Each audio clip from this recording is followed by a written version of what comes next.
Dito sa lalawigan sa Negros Oriental, bukapin sa 2 milyon ka pesos ang kandidat sa giduhang Shabu. Ang nasakmit gikan sa Manag-Uyab atol sa bypass operation nga gilusad sa kapulisan sa Purok Tugas, Barangay Taclugo sa Dumaguete City niadtong Domingo sa Auto.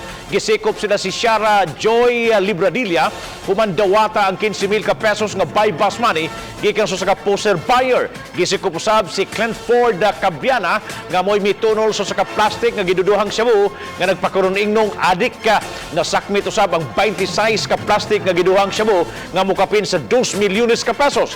Lakip sa nasakmit ang timbangan og cellphone.